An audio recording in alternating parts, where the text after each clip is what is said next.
Sí, doctor. Sí, doctor. Perfecto.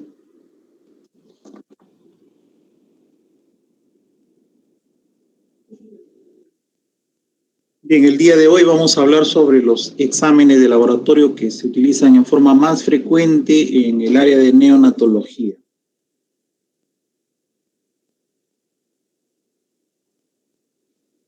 Y en efecto, o sea, probablemente uno de los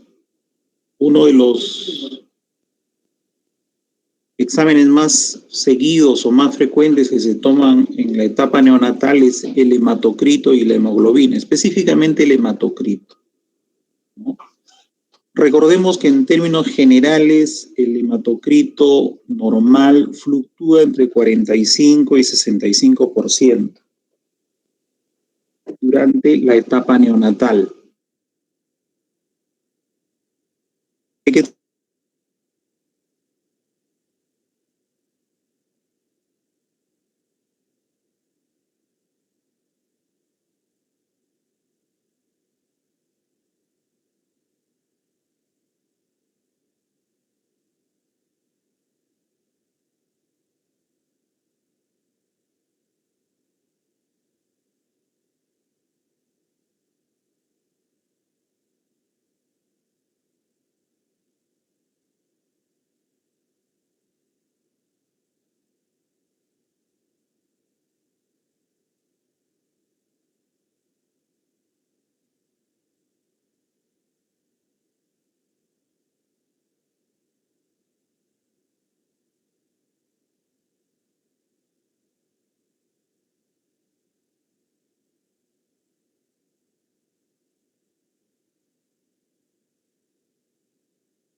es variable, ¿no? En el adulto es 120 días, en un recién nacido a término es mucho menos tiempo, alrededor de 90 días, y en un prematuro alrededor de 60 días aproximadamente. Recordemos también que el tamaño del glóbulo rojo es alrededor de 8 micras. Entonces, estos valores de hemoglobina y hematocrito en prematuros los valores son similares a pesar de la edad gestacional entre las 23 y 31 semanas. Por ejemplo, en el caso de prematuros sumamente extremos de 23 a 25 semanas, promedio del hematocrito es 45%, ¿no? Que puede ir entre 40 y 50. Y la hemoglobina alrededor de 15.3, ¿no? Con una variante entre 13.7 y 16.9 gramos por decilitro. Si ustedes observan, entre las 26 y 28 semanas son valores similares, igual que el hematocrito. Doctor. Igualmente entre las 29 y 31 semanas. Esto es en el caso de los prematuros.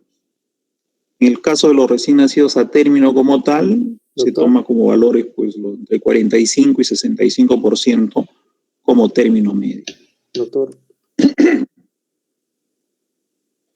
Doctor, disculpe. Pero después de la etapa neonatal, vamos a ir viendo que poco a poco va descendiendo los valores del hematocrito y de la hemoglobina, ¿no? De tal manera que a las 4 semanas, es decir, alrededor del mes, el neonato está en 43% de hematocrito en promedio, doctor, disculpe, valor de 14 de hemoglobina como término medio. A los 2 meses, es decir, a las 8 semanas, nos puede llamar la atención, mire, está en 11.5 de hemoglobina con un 35% de hematocrito. Y a los 3 meses, es decir, a los 12 semanas, en los casos de los neonatos a término, alrededor de 11.5 de hemoglobina y 35 de Doctor, sus diapositivas. Entonces, inclusive, si ustedes observan las desviaciones estándar, pueden ir entre 9 y 9.5, las 8 y las 12 semanas. Entonces, si lo vemos así fríamente, diríamos que es un neonato que ya está anémico. Sin embargo, lo único que estamos observando es que está dentro del valor normal todavía para la edad. Por eso que en la actualidad se recomienda iniciar tratamiento profiláctico con fierro a partir del segundo mes de vida. Y si es prematuro, con mayor razón, al alta del hospital, al alta hospitalaria. Entonces, tanto el hematocrito como la hemoglobina pues nos van a dar, disculpe, van a diagnosticar, como se dice, o hacer sospechar de ya sea de policitemia, si es que está en un rango mayor al 65%, o si está por debajo del 40% en relación al hematocrito, debemos pensar en anemia. Sin embargo, esto se debe corroborar con la hemoglobina. No debemos recordar también que el fierro pues, es esencial, sobre todo para poder transportar el oxígeno, que nos va a ayudar en la respiración celular, ¿no? En la producción de neurotransmisores, actúa también en la mielinización y en la proliferación celular. En el caso de los prematuros, el descenso aún es mayor. Por ejemplo, un prematuro al mes está en promedio 12.9 de hemoglobina con 36% de hematocrito. A las 8 semanas, es decir, a los 2 meses, tiene un promedio de 10 de hemoglobina con 32% de hematocrito. Hemoglobina se da en gramos por decilitro, por si acaso. A los 3 meses tiene hemoglobina 9.5 gramos por decilitro con 27% de hematocrito. Por eso es que es recomendable que al alta hospitalaria, que es entre 4 y 6 semanas en promedio en los prematuros, iniciar fierro en forma profiláctica.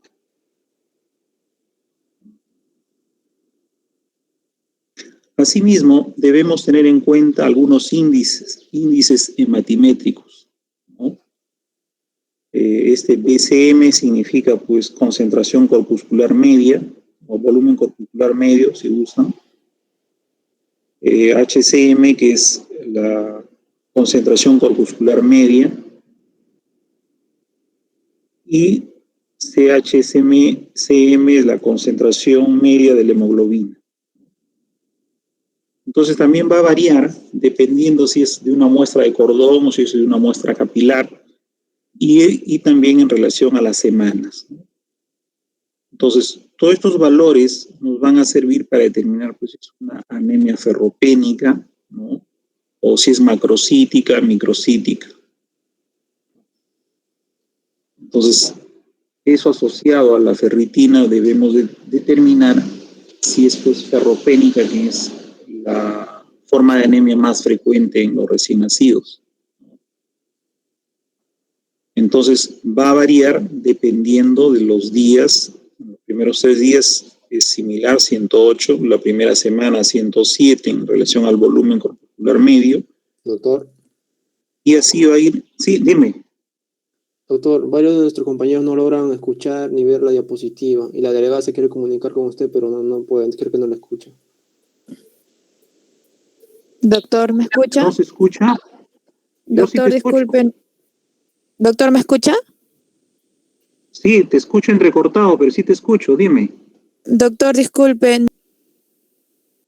Bien, entonces decíamos que tanto la hemoglobina como el hematocrito son los exámenes auxiliares más frecuentes que se toman en todo recién nacido. El solo hecho que un neonato haya nacido ya sea por parto vaginal o por cesárea, que haya tenido controles prenatales y que aparentemente no tenga factores de riesgo, lo mínimo que se le pide es un hematocrito y un grupo sanguíneo. Puede pedirte incluso hematocrito y hemoglobina. ¿Por qué? Porque están relacionados. Generalmente la hemoglobina va a ser más o menos 1/3 del valor del hematocrito. Entonces, en muchos lugares toman ya sea en los recién nacidos a término o pretérmino, muestras de cordón, o también puede ser por muestras capilares. Teniendo en cuenta que si es la toma de muestra por vía capilar, el valor es un poco mayor, ¿no? Entonces, si vamos a la hemoglobina, se tipifica en gramos por decilitro. En promedio es 16.5 gramos de muestra de cordón.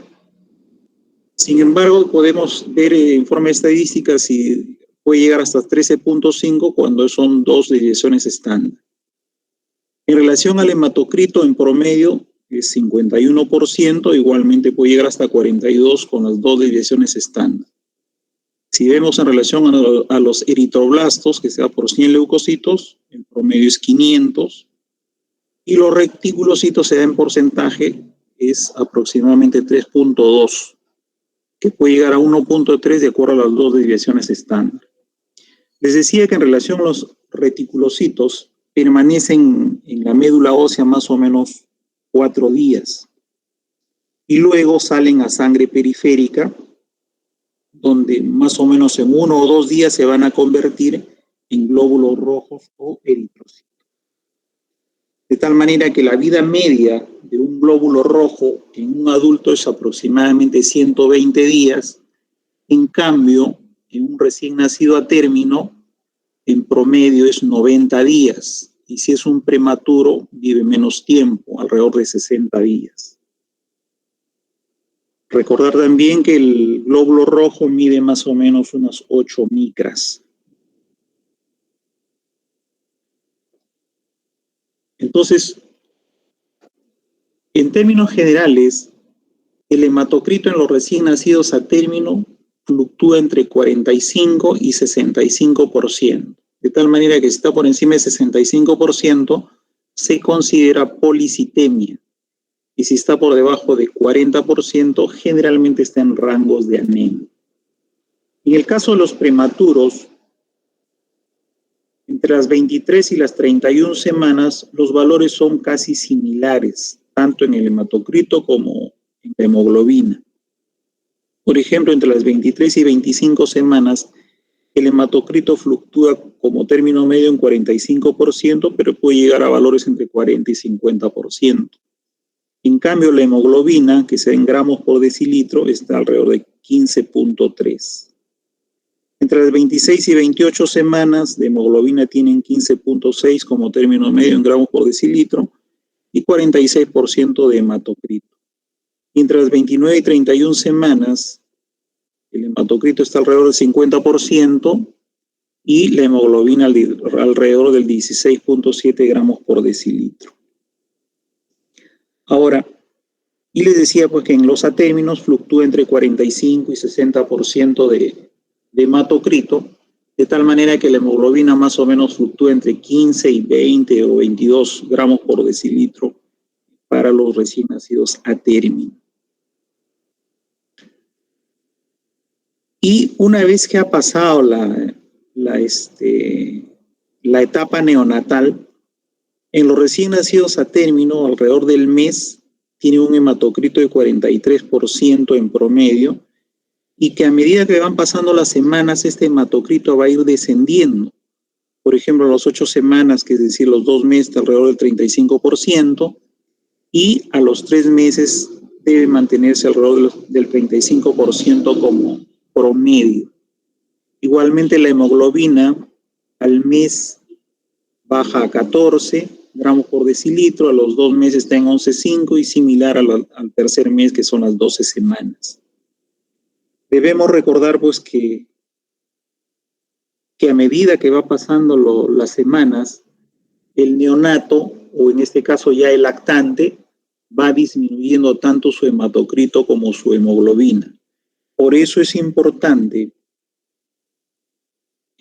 tener el dato inicial, ¿no? Los valores iniciales, para poder hacer el seguimiento durante toda la etapa del lactante. ¿Con qué objeto? Con el objeto de prevenir la anemia durante toda la etapa infantil.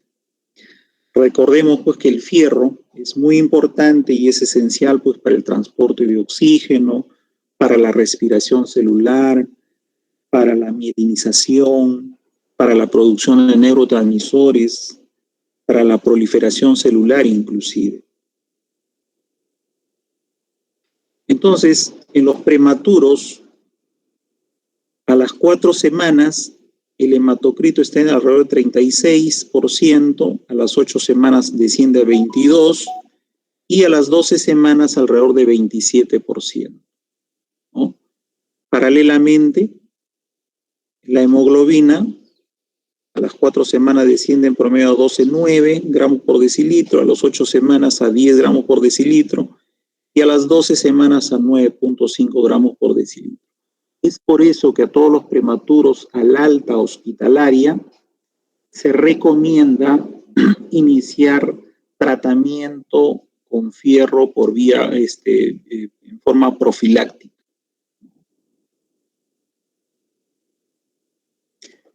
En relación a los índices hematimétricos, esta sigla de BCM significa pues volumen corpuscular medio, HCM es la concentración corpuscular media y CHCM es la concentración media de la hemoglobina, ¿no? En este caso sea gramos por decilitro. Los valores son casi similares en tanto el volumen corpuscular medio y esto se utiliza sobre todo para determinar si es una anemia macrocítica o microcítica. Si es muestra de cordón, por ejemplo, el volumen corpuscular medio está alrededor de 108. Entre 1 a 3 días por vía capilar, igual 108, a la semana 107, a las 2 semanas 105 y así va descendiendo en forma semanal. En cambio, la concentración media de la hemoglobina en todo el tiempo es promedio 33, similar a la hemoglobina corpuscular media, que está alrededor de 34, salvo a partir de las 8 semanas desciende a 30. Entonces, básicamente, estos índices nos determinan qué tipo de anemia va a diagnosticarse, si es macrocítica o microcítica.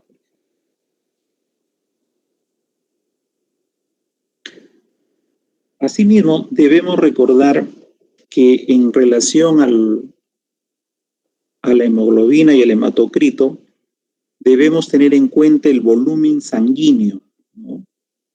Recordemos que si nace un bebé o un neonato y se liga inmediatamente el cordón umbilical, tiene más o menos un promedio de 87 mililitros por kilo. O sea, habría de sangre alrededor de 87 mililitros por kilo.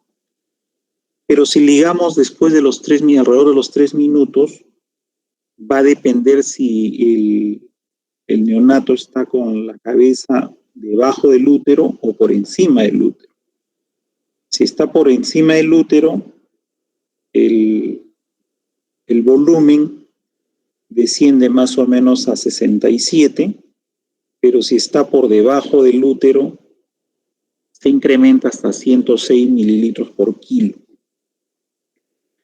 De tal manera que como promedio, el volumen sanguíneo en los prematuros va alrededor de 90 a 100 mililitros por kilo. En los prematuros extremos puede ser un poquito menos, 80, 85 mililitros por kilo.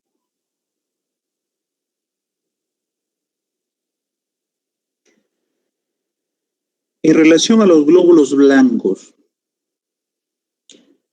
normalmente cuando tenemos sospecha de sepsis neonatal, solicitamos siempre un hemograma. Sin embargo, cuando el hemograma es tomado en forma inmediata, los valores no son tan fidedignos. Por eso, si es que estamos sospechando sepsis neonatal, se recomienda tomar el hemograma después de las 12 o inclusive 24 horas. ¿No? ¿Por qué? Porque van a variar los leucocitos como tal. De tal manera que si vemos valores normales de los leucocitos en un hemograma, en el neonato es bien variable, ¿no? Porque tienen valores que van entre los 5.000 y los 25.000, inclusive van a encontrar bibliografías que llegan hasta 30.000 leucocitos. Y eso está dentro del rango normal. Por eso es que va a haber variaciones en relación a los glóbulos blancos o neutrófilos, sobre todo en las primeras 60 horas de vida. Entonces, por ejemplo, aquí tenemos valores de los neutrófilos por mililitros según el peso al nacer y la edad postnatal. Por ejemplo, entre las 0 y 6 horas, si es un neonato que pese más de 1.500 gramos, hablamos de neutropenia si tiene menor a 2.000 neutrófilos por mililitro. Entre las 6 y las 12 horas, menor de 4.000 por mililitro. De 12 a 24 horas, menor de 6.000 por mililitro. De 24 a 48 horas, es decir, de 1 a 2 días, menor de 4.000 por mililitro. Entre 48 y 72 horas, menor de 2.000 por mililitro. Y mayor de 72 horas, es decir, mayor de 3 días, menor de 1.500 por mililitro, para hablar de neutropenia. Esto es en el caso de los pacientes o neonatos que pesen más de 1.500 gramos. Pero si tuvieran menos de 1.500 gramos, los valores son totalmente diferentes. Por ejemplo, en las primeras 6 horas, menos de 500 por mililitro. Entre las 6 y 12 horas, menos de 1.500 por mililitro. Entre las 12 y 30 horas, menos de 1.800 por mililitro. Y entre las 30 y 48 horas, menos también de 1.500 por mililitro. De tal manera que más de 72 horas debe ser menos de 1.100 neutrófilos por mililitro.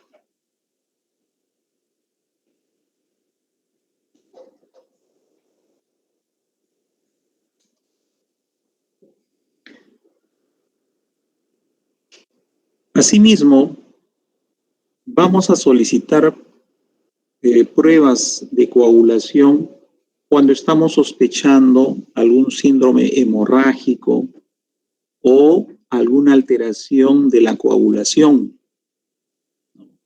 Entonces, los exámenes que con mayor frecuencia solicitamos el tiempo de protrombina, el tiempo de tromboplastina activada y el fibrinógeno. Entonces, los valores van a diferenciarse en relación a los días, ya sea en el primer día, entre los 3 a 5 días, al mes o en un adulto. Y va a depender si es un neonato a término o si es un neonato prematuro. Entonces, por ejemplo, el tiempo de protrombina en el día 1 en un paciente a término tiene promedio 15.6 segundos. De 3 a 5 días, alrededor de 14.9. Al mes desciende a 13.1 y en un adulto es promedio 13. O sea, la diferencia no es mucha entre un neonato a término y un adulto. Igualmente en un prematuro, ¿no? El día 1 está alrededor de 14 segundos, el día 3 a 5, 13.5, al mes desciende a 11.8, que es promedio 11.5 a 14.5 en el caso de un adulto en relación a un pretérmino. Entonces, ¿para qué pedimos tiempo de protrombina? Porque nos va a evaluar pues factores que intervienen en la formación de la tromboplastina extrínseca. Para eso se pide el tiempo de protrombina. Entonces, asimismo, puede estar alargado, sobre todo cuando hay alteración en los factores que son dependientes de la vitamina K, como el factor 2, el factor 7, el 9, el 10 también el factor 5 y asimismo el fibrinógeno. Entonces, este tiempo de protrombina, pues es el tiempo que toma pues a la cascada en producir la protrombina. Igualmente en el tiempo de tromboplastina parcial activada, ¿no?, nos va a mostrar pues la actividad de los factores que intervienen en la vía intrínseca en la formación de tromboplastina por vía intrínseca, ¿no? Y también se va a alargar cuando hay alteraciones de los factores 7, del factor 9, del factor 10, del factor 12, ¿no? O también en el caso de la procalicreína.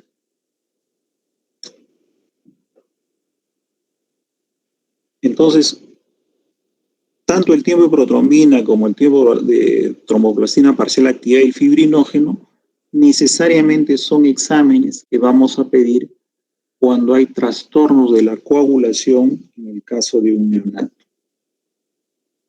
Recordemos que los neonatos todavía no producen sus factores dependientes de vitamina K.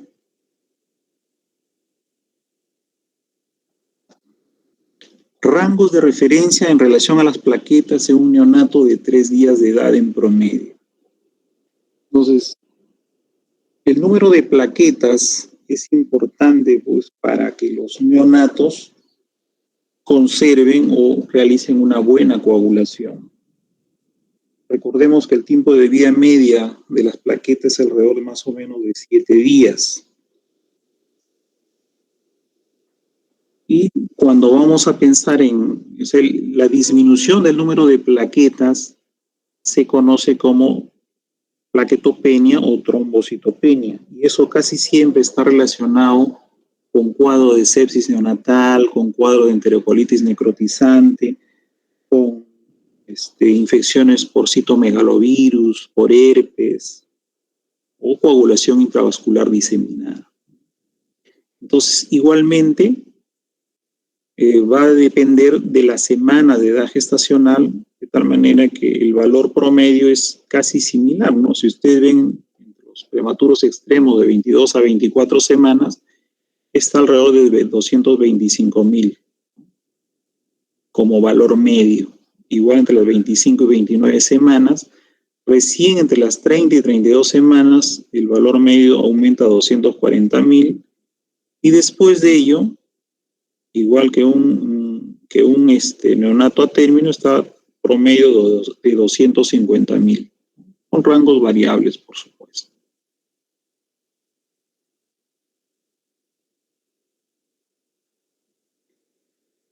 Asimismo, debemos tener en cuenta otros exámenes auxiliares como el dosaje de electrolitos. Recordemos que todos los neonatos cuando nacen, si tuvieran que ponerse una vía, en las primeras 24, 48, 72 horas, dependiendo de la edad gestacional, no se utilizan electrolitos.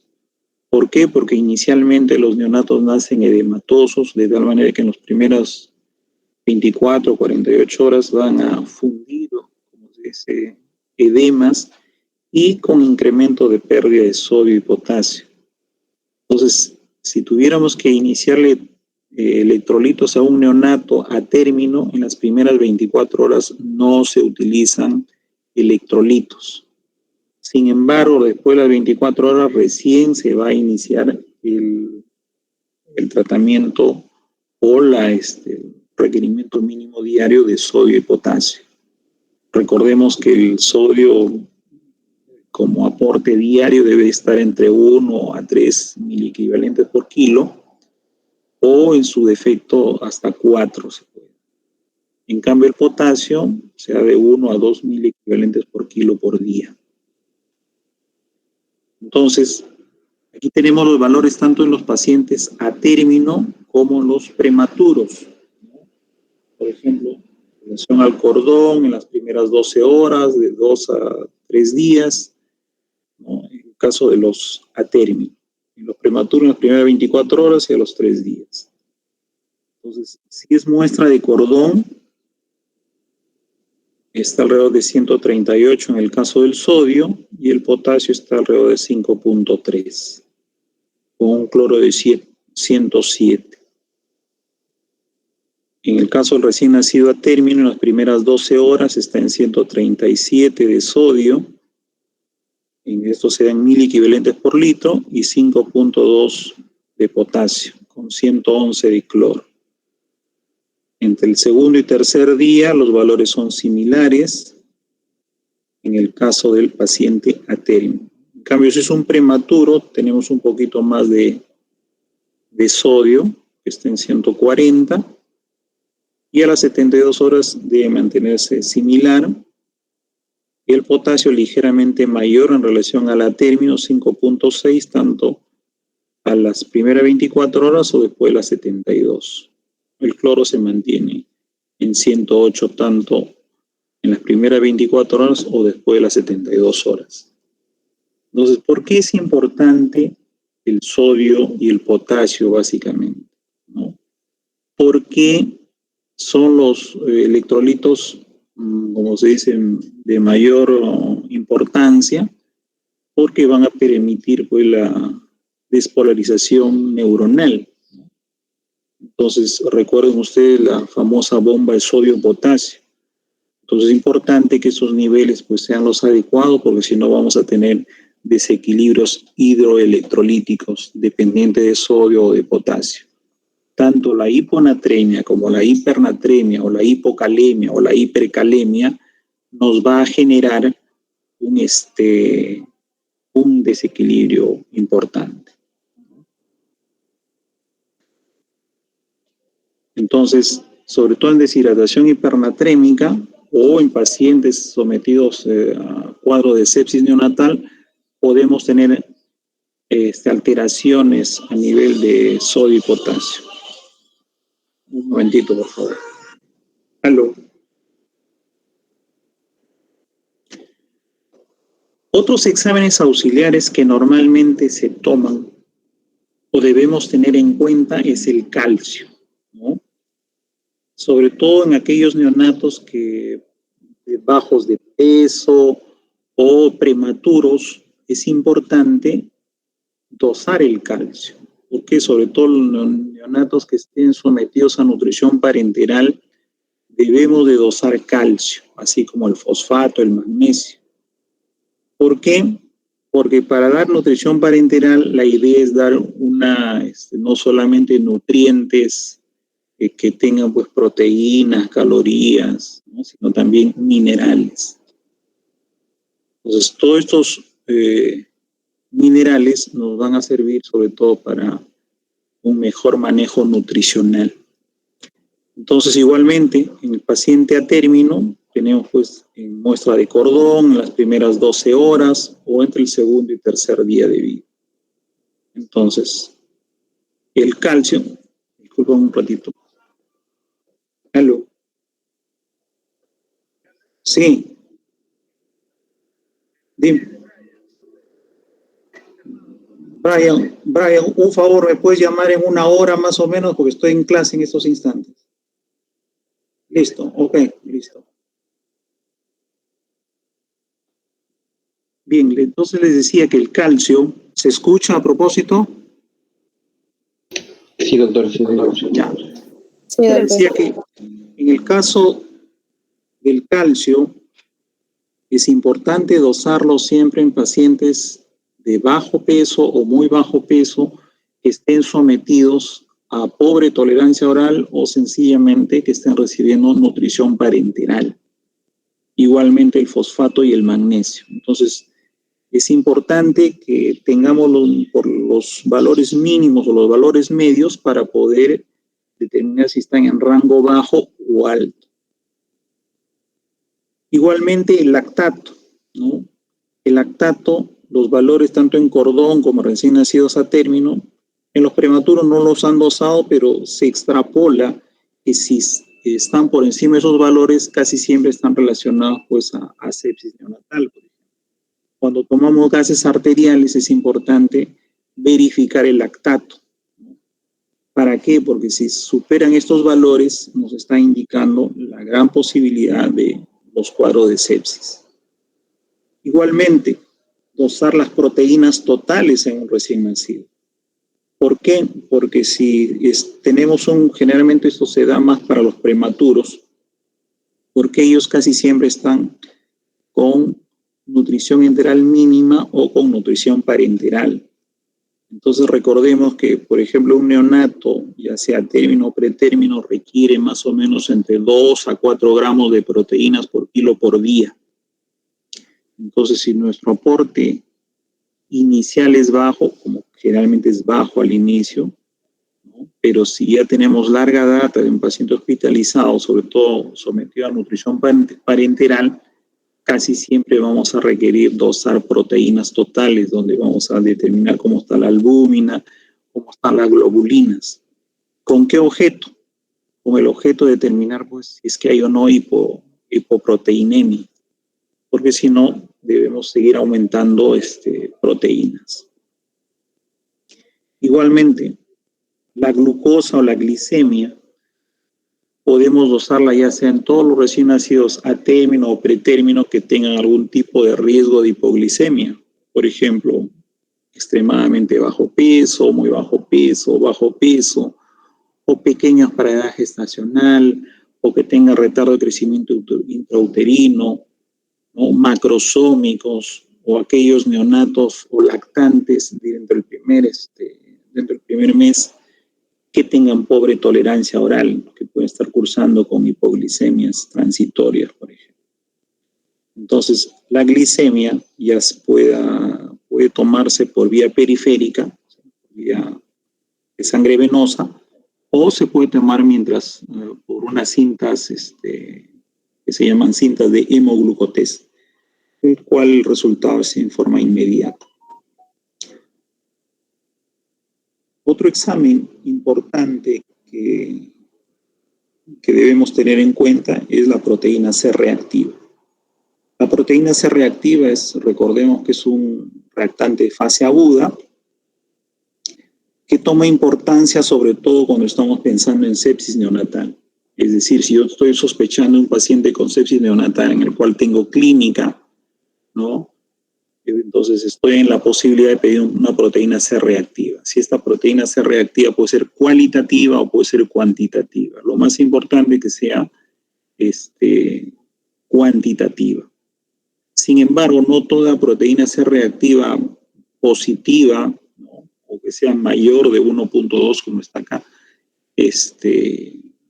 toma, como se dice, importancia cuando se asocia a clínica. Porque si es un resultado elevado de una proteína C reactiva en el cual no hay clínica, entonces no toma mayor importancia. Sin embargo, si hay clínica más proteína C reactiva más alteración en el hemograma, entonces nos autoriza, como se dice, para utilizar antibiótico terapia. Otros exámenes que se pueden tomar, pues es el amonio, o también podemos tomar urea y creatinina, ¿no? Como valores para evaluar función renal. Asimismo, el control de bilirrubina total, sobre todo si es que un neonato está cursando con ictericia. Recordemos que la bilirrubina tiene 3 componentes, ¿no? La bilirrubina total está compuesta por la bilirrubina indirecta y la bilirrubina directa. En la etapa neonatal generalmente es por incremento de la bilirrubina indirecta. Sin embargo, debemos tener en cuenta los valores de la bilirrubina directa, que deben ser, tanto en prematuros como en atérminos, menor de 0.5 miligramos por decilitro. Puede llegar hasta 2 miligramos como máximo, en el caso de la bilirrubina directa. Entonces, el volumen total, el valor total de la bilirrubina va a ser en función a la suma de la directa más la indirecta. Y eso va a depender de las horas de vida del paciente. De tal manera que cuando veamos en el siguiente semestre ictericia neonatal, nos vamos a dar cuenta que toda ictericia que se presente antes de las 24 o durante las primeras 24 horas siempre va a ser patológica hasta que no se demuestre lo contrario. Entonces, por ejemplo, la bilirrubina total en cordón debe ser menos de 2.8. A las 24 horas puede llegar de 1 a 6 miligramos por decilitro. A los 2 días de 6 a 8, entre 3 a 5 días de 10 a 12, de tal manera que siempre, si tenemos menos de 15 miligramos por decilitro de un neonato a término, nos vamos a sentir tranquilos, porque no va a requerir hospitalización. Pero ya sea un pretérmino o un atérmino, que tenga más allá de 15 miligramos por decilitro en los primeros días de vida, casi siempre va a tener que hospitalizarse para iniciar tratamiento con fototerapia. Ahora, ¿qué sucede cuando tenemos ictericia a predominio de bilirrubina directa? Eso se conoce como ictericia colestásica. Y clínicamente se va a determinar porque el neonato va a tener una coloración amarilla o verdosa cuando es a predominio directo. En cambio, cuando es a predominio indirecto es un amarillo naranja. Otro examen importante es el de dosaje, es el zinc, sobre todo cuando son neonatos sometidos a nutrición parenteral, ¿no? Y va a depender pues si es masculino o si es femenino. ¿Se escucha? Sí, doctor. Sí, doctor, se le escucha. Sí, doctor. Okay. Sí, doctor. Entonces, en el caso del zinc, va de 11.2 micromoles por litro si es masculino y de 11.6 micromoles por litro en el caso del femenino. Igualmente el cobre se da en microgramos por 100 mililitros. En los primeros 6 meses debe ser menos de 70. Igualmente, los neonatos sometidos a nutrición parenteral, lo ideal es cada 72 horas o cada semana de vida, o cada 7 días, hay que dosar toda la bioquímica, o sea, bilirrubinas, colesterol, triglicéridos, transaminasas, glucosa, hemograma con recuento de plaquetas, hemoglobina, hematocrito. ¿Para qué? Para tener los basales y hacer las correcciones necesarias. Igualmente, en el caso de los triglicéridos, si es un pretérmino, pues va de 10 a 140 miligramos por decilitro. En los atérminos el valor es el mismo. El colesterol en el prematuro va alrededor de 80 miligramos por 100 mililitros y en los atérminos ligeramente mayor de 85. Las transaminasas, tanto la glutámica oxalacética como pirúvica, nos va a hablar de función hepática.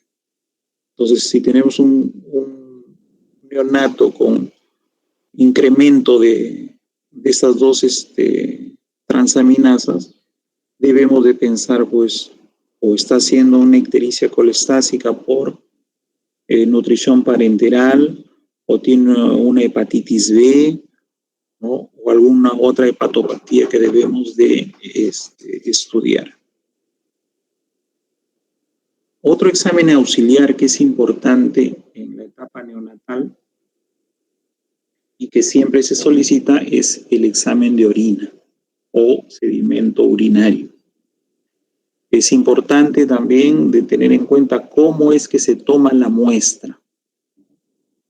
Idealmente debería ser pues por punción suprapúbica, pero eso generalmente se queda reservado para cultivos.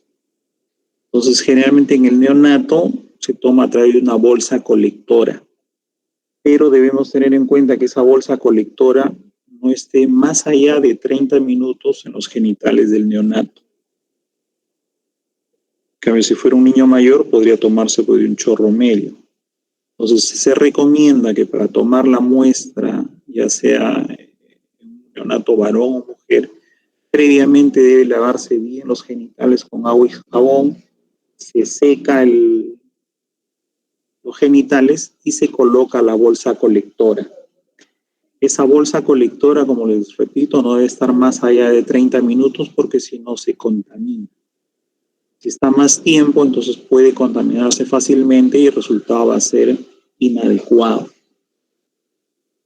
Entonces, tanto en pacientes a término, en menores de 7 días, como en mayores de 7 días, como en los prematuros, que sean menores o mayores de 7 días, no debemos encontrar más allá de 5 leucocitos por CAM. Eso es lo normal. Igualmente, la presencia de eritrocitos que no vayan más allá de 0,2 por CAM, ya sea en neonatos a término o en neonatos prematuros.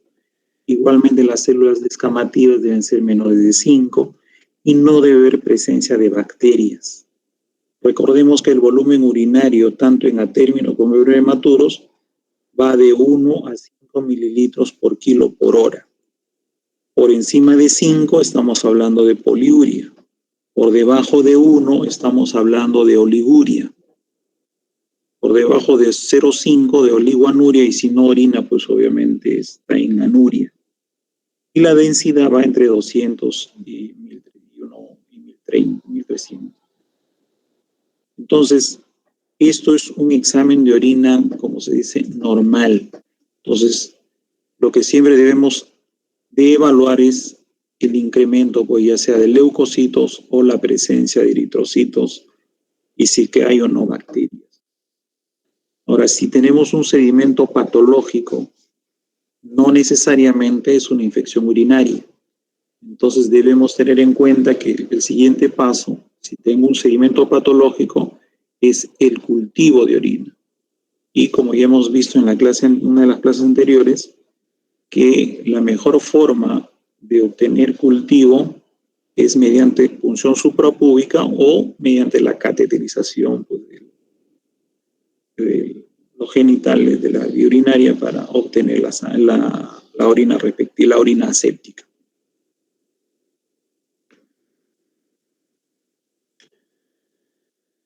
Es importante también tener en cuenta el líquido cefalorraquídeo en recién nacidos. Entonces, ¿cuándo vamos a solicitar obtención del líquido cefalorraquídeo? O sea, mediante la toma de una punción lumbar, cuando estemos sospechando, pues, de meningitis, por ejemplo, ¿no? O un cuadro meningio, un neonato. O cuando esté, por ejemplo, sometido a una sífilis congénita, en el cual debemos de descartar, pues, que tenga neurosífilis. Entonces, los valores normales del líquido cefalorraquídeo, ¿no? El primer día podemos encontrar hasta 12 leucocitos por mililitro. A los 7 días baja a 5 y a las 3 semanas ya está en 3. Entonces, normalmente, en neonatos, menor de 5 leucocitos por mililitro es lo normal. Igualmente, las proteínas, primer día está en 63 miligramos por decilitro, a los 7 días está en 78, a las 3 semanas baja a 60. Y la glucosa, el primer día en 51, a los 7 días en 45, igualmente a las 3 semanas. Pero tanto las proteínas como la glucosa deben evaluarse en forma, o sea, por cada paciente. Inclusive es ideal tomar una muestra de glucosa sanguínea en forma paralela para corroborar si es que realmente hay hipoglucorraquia o está incrementada la glucosa, ¿no? Entonces, es importante que se tome el líquido cefalorraquídeo cuando tengamos sospecha, pues, de una meningoencefalitis neonatal o otra patología como sífilis congénita, por ejemplo. Creo que ahí termina. No, sí. Muy bien. ¿Preguntas, por favor?